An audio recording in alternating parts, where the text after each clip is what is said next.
friends, today I'm going to review Red, White and Royal Blue by Casey McQuiston.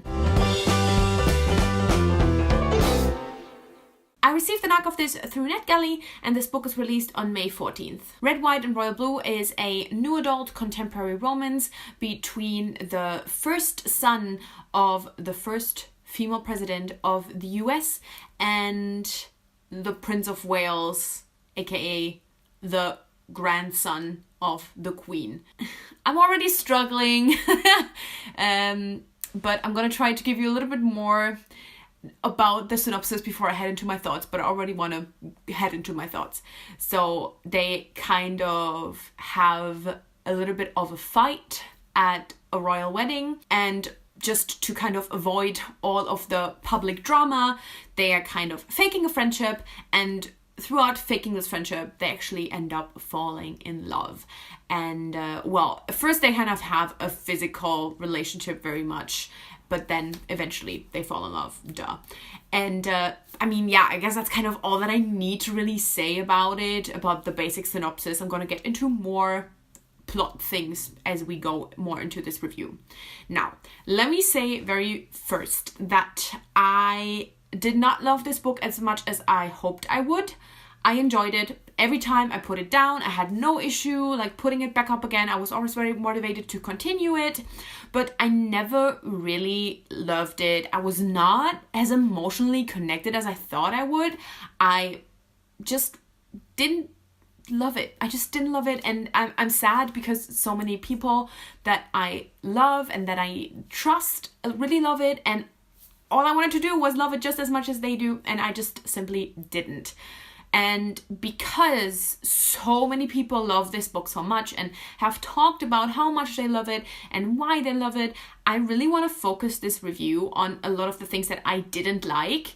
That is not to drag this book or to drag the people that love it. It is just because I feel like I can just offer some different things that might not have been mentioned as much simply because so many people love it. I'm just kind of putting my thoughts out there. I finished this literally just a couple of hours ago. I don't even have any notes because I want to put this review out today, as in actually the day that you're seeing this is when I'm also actually filming this, which I haven't done in a very, very long time.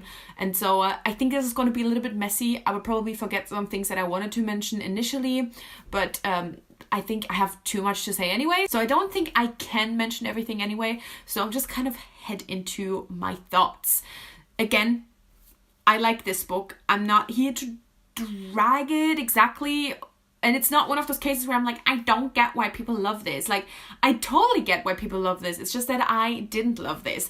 And I think my first issue that I can get, if I try to think chronologically how my relationship with this novel kind of developed, is that first off, I think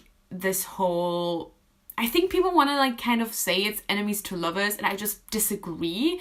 So I think this is very much an expectation thing, and I think if I had not known as much about the book, I would have already gotten into this on a better note. I think that there's not very much build-up of the enemies. Like, first off, the enemies itself, like why they're actually enemies and why they don't like each other, doesn't really get built up at all. But then also the part where they don't like each other is not long enough for me to actually say this is an enemies to lovers romance, or like an enemies to friends with benefits to lovers. So I was already kind of like, I want a little bit more. I will say that there were some really great sexy scenes that still kind of had the hate and the dislike kind of in there. I love those kinds of things. I love when they kind of make out and they still kind of insult each other and stuff like that. I mean, that's really my jam. So I definitely have to say that I really like that. But as far as just the development of the relationship between the two, I just felt like I just wanted a little bit more, and I wanted the development to just take a little bit longer, which is so funny because usually I'm just like, I most of the time don't even mind insta love. Like, I am just like, I don't care. But I think because this is a book that's so heavily focused on the relationship between the two, I wish I had gotten a little bit more of that development, and of the development of not their feelings. I think the development of you know, the initial kind of physical attraction. The sun's doing weird things, I'm sorry.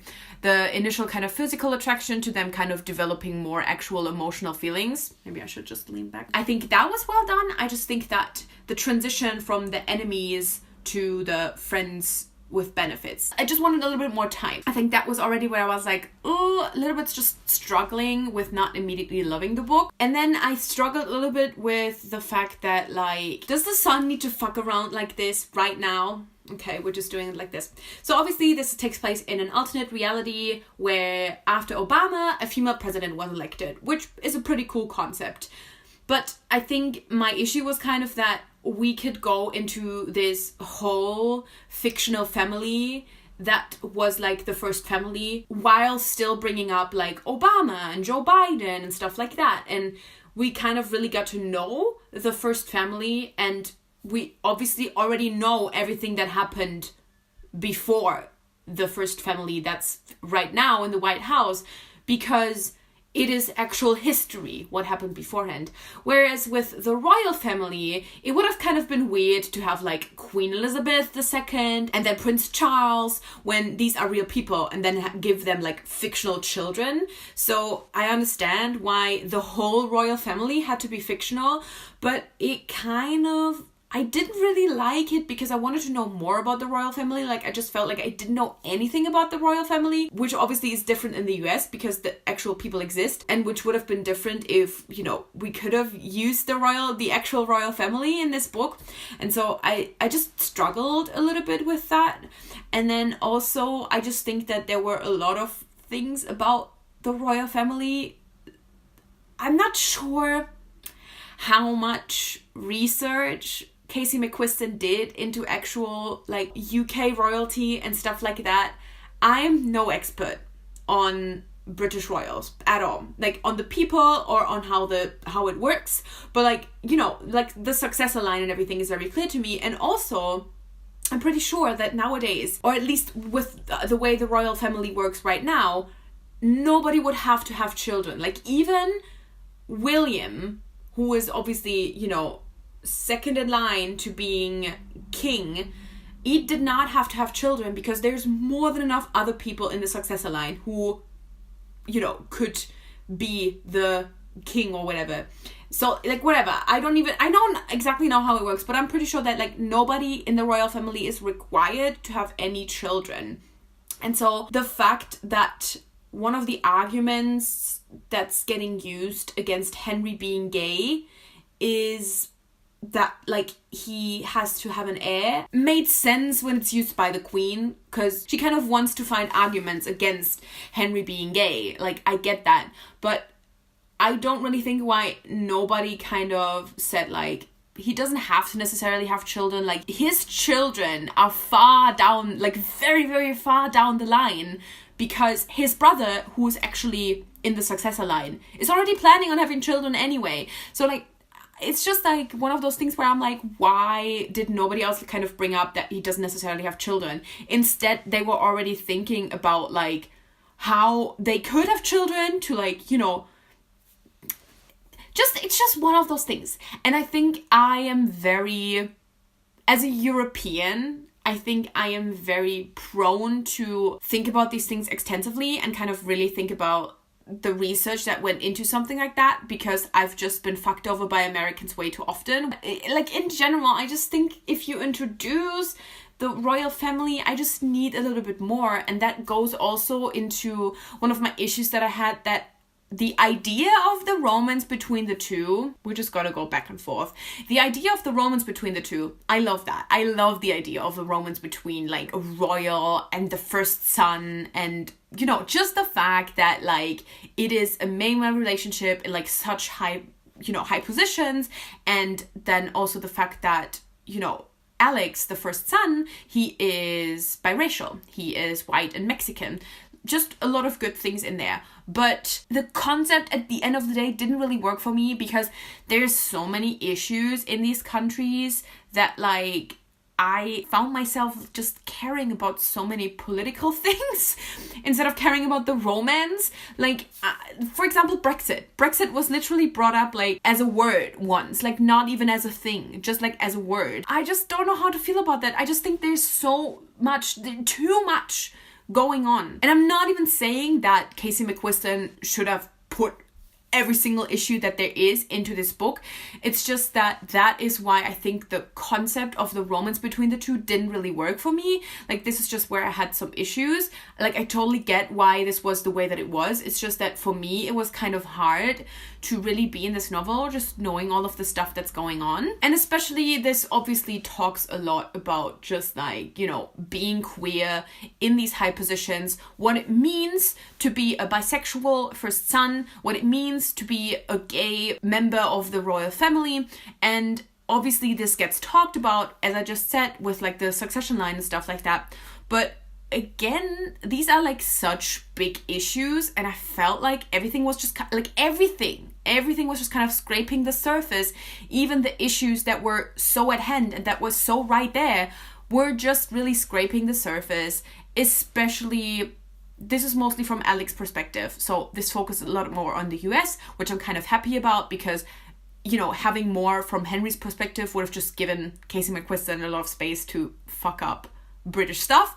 But like the fact that we get so little about the actual consequences of being a gay member of the royal family and like what it really means. Maybe I'm just feeling very cynical right now, where I just cannot get into this alternate reality where just everything is just a little bit better. Maybe I just had issues like getting into this different world, but we definitely like see that there's so many issues with being gay as a member of the royal family for a lot of people.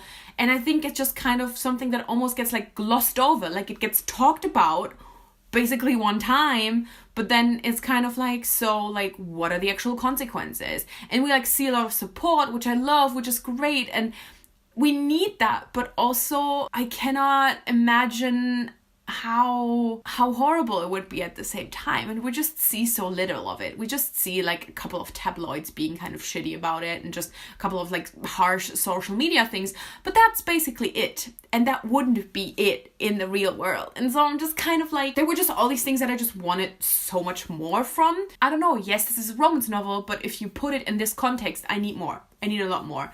There's so much to unpack with these things, and I want you to unpack them if you are deciding to put your romance in this context. That said, while I enjoyed the romance overall, I think that like I almost liked the physical stuff and like the sexy scenes much more than I liked the actual developing romance. Maybe it was because of all of the other things going on around them or whatever, but for some reason I was like, I don't know how to describe it, because I'm like, yeah, I was like rooting for them, and I wanted them to be together and to be happy and all of that. At the same time, I guess I was feeling the physical chemistry for sure, but I guess I wasn't feeling the emotional chemistry as much. I think that's kind of the thing. Like, whenever they would make out, and like, again, so many good sexy scenes, like definitely some of my favorite sexy scenes out there. I think when it comes to like the emotional connection, the emotional chemistry, I just didn't really feel it. And it's another thing where I'm kind of like struggling on explaining why exactly I didn't really get into it, but I didn't. I will say that I absolutely loved the family relationships and the friendships and just the staff in the White House. I loved that so much. I think that this whole, you can call it family. I think that all of the staff and all of the friends and everything that are involved on Alex's, and a couple of people on Henry's side as well, but mostly Alex, obviously, because we're also reading from his perspective. The people that are involved in his life, they are basically like family. And I think that was maybe even this, honestly, definitely actually for me, the strongest aspect of the novel. I think that the way that Casey McQuiston wrote all of the different relationships between all of the different people, be it people in Alex's actual family or friends that he has, or the staff members that were working in the White House, I think these relationships were brilliantly done, beautiful, And there were actually a lot of things in there that made me emotional, more than the actual romantic relationship. Like, that's definitely one of the standout things of this novel for me. And this is why I will like remember this book. I don't think that it's going to be a forgetful read for me, but that's mostly because of all of the non-romantic relationships, basically. Again, I feel like I could say so many more things. I like highlighted so many things in the book, like just so many like small things and small issues that I had with it, but I think this kind of puts it together very nicely. I will say one last petty thing, and you will absolutely like, sometimes I point things out as a European or as a German that like I think it's important to point out. This is just me being 100% petty, and it's that us Germans do not all wear lederhosen. Actually, we rarely wear lederhosen. Even the Bavarians, where the trend is coming from, do not wear lederhosen all the time. And if you're going to Germany and you have an appointment where men talk to you about windmills, they for sure will not be wearing lederhosen, okay? It just makes me cringe. It just makes me cringe. I'm sorry. Again, I know this is so petty and it's not fucking funny. I'm sorry, it is not funny. You're not being cute, okay? Alright, these are all of my thoughts on Red, White and Royal Blue by Casey McQuiston. Again, these are not even things that I'm objectively criticizing about the book. It's really just more me talking about what I didn't like, or me actually trying to figure out why I didn't like the book. So yeah, okay, that's everything. I obviously want to know your thoughts about Red, White and Royal Blue. I feel like everybody and their mother has got an arc of this, so I feel like a lot of people have already read it. So if you have already read it, or if you're finding this after release, then let me know your thoughts in the comments down below. Obviously, gush to me about it as well, like no problem at all. Like, you don't have to hold back your love for it, but also let me know if you had similar criticisms, or also were just kind of sad because you didn't fall in love with it. And yeah, I make new videos every Wednesday and Sunday with occasional reviews on Friday, so click subscribe to never miss anything and hit the little bell so you get notified as well. And thank you so much for watching. I guess see you soon. Bye.